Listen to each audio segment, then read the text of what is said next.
Hi, my name is Mike Klensin, professional rock crawler and chassis builder, and today I'd like to introduce you to a vehicle that we've built specifically for rock crawling and rock racing and talk about some of the features.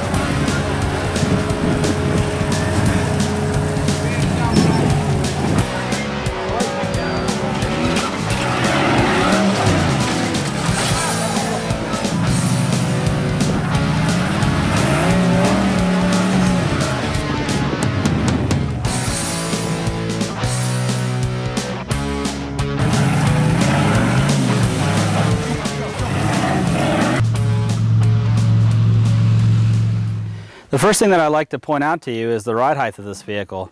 I'm 5'9" and the car sits just under 6 foot. So it helps with center of gravity and high-speed maneuvers on cornering.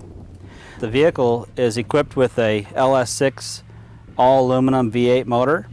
It's 410 horsepower and 400 foot-pounds of torque.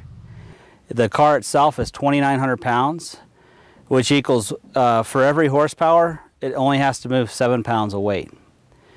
Quite a bit of power and maneuvering with that motor.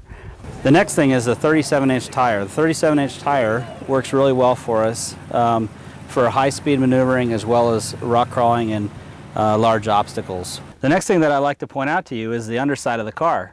It's one big skid plate from the outside of the car all the way across, front to back. And the advantage to that is we can keep our ride height down and still be able to slide over the larger obstacles without having to have the car really high up in the air, which hinders high-speed maneuvering.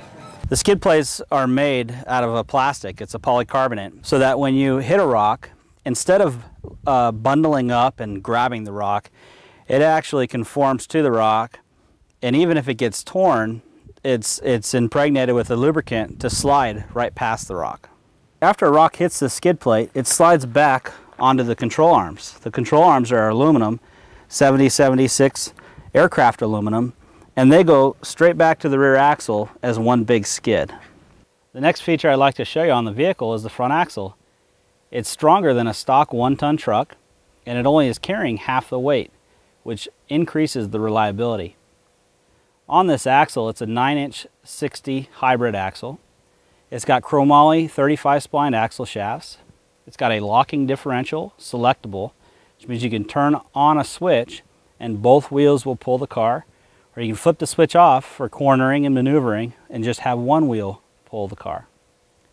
The steering ram is hydraulic, and it's stronger than a stock steering setup on a vehicle, and it increases the reliability due to its sheer size. This is something that you would see on a backhoe or farm equipment.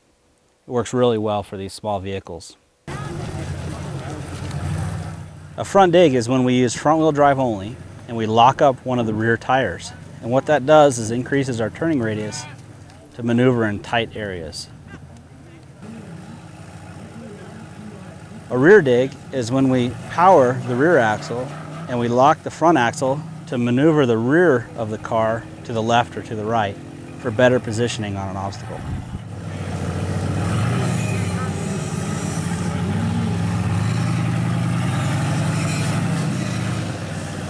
The next feature I'd like to point out to you is the seats. Not only are they comfortable, but they're extremely safe. These are suspended seats, which means they have a tubular frame, and where you sit is actually suspended. And on top of the suspended seat, it has a high density impact foam, which cushions the hard hits.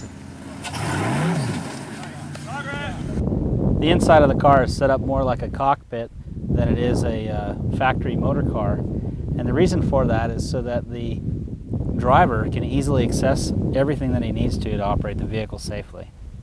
This transmission is an automatic transmission. However, it's a manual valve body, which means it works just like a standard transmission, without the clutch. So you can hold any gear you want, as long as you want, until you hit the rev limiter, which is 6,500 RPM. These two shifters are for the transfer case. The transfer case in this is a Stax transfer case. It's custom made out of billet aluminum, and it has actual gears. There's no chain in it, so it's extremely strong, stronger than any production vehicle.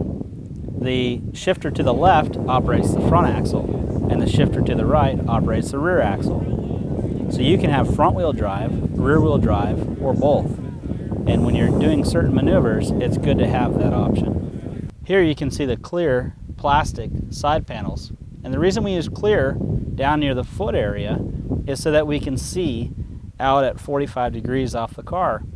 So if there is an obstacle over there, we don't need someone to get out to look at that obstacle. We can actually see it right through the car.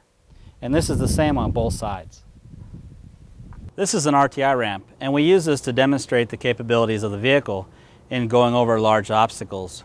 This particular vehicle has a 3-link front and rear with 17-inch travel shocks, and as you can see, as tall as this tire is, all 4 tires are still touching the ground, which means that we can pretty much go over any obstacle that we want.